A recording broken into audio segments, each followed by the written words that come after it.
Қайырлы күн қыздар арнасының көрермендері. Сіздермен бірге Маликаның анасы.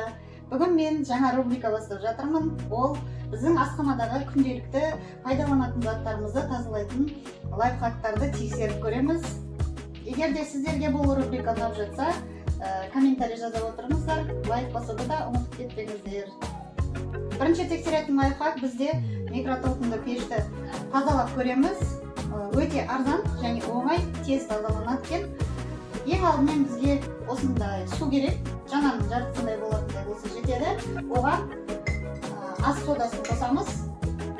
Бір ас қасық сода араластырамыз. Егер сіздерде бар болса, лимонның немесе апельсиннің қабықтарын қосып жіберсеңіздер болады. Ол ішіндегі артық иістерді кетіреді екен. Менде жоқ, сол себепті бар нәрсемен көреміз. 5 минутқа қоямыз максималды мощностьті.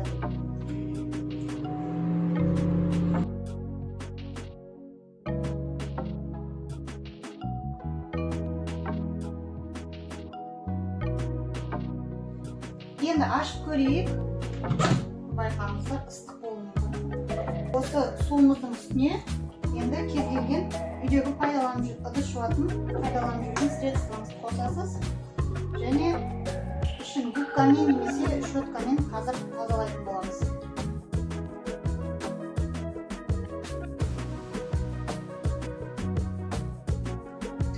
Мінекей қыздар, пешті тазалап алдым. Егер пешіңіз қатты кір болған болса, кішкене күш салып қыру керек екен. Егер сәл ғана жеңіл-желпі былғанған болса, осы тәсілмен оп-оңай тазалап алсаңыздар болады. Егер сіздерде басқа пешті тазалайтын тәсілдер болса, астына жазып кетуді ұмытпаңыз. Және лайк басып, комментарийді қалдыра беріңіз. Асхана таза болса, ас үй ханшайымы риза. Друзья, всем привет! Сейчас покажу самый простой, самый эффективный способ чистки микроволновой печи. Беру пиалку, наливаю горячую воду, добавляю 1 столовую ложку пищевой соды. Пищевая сода чистит лучше лимонной кислоты, уксуса и так далее. И так как у меня в микроволновой печи присутствует запах, добавлю несколько корочек цитрусовых, у меня мандаринки.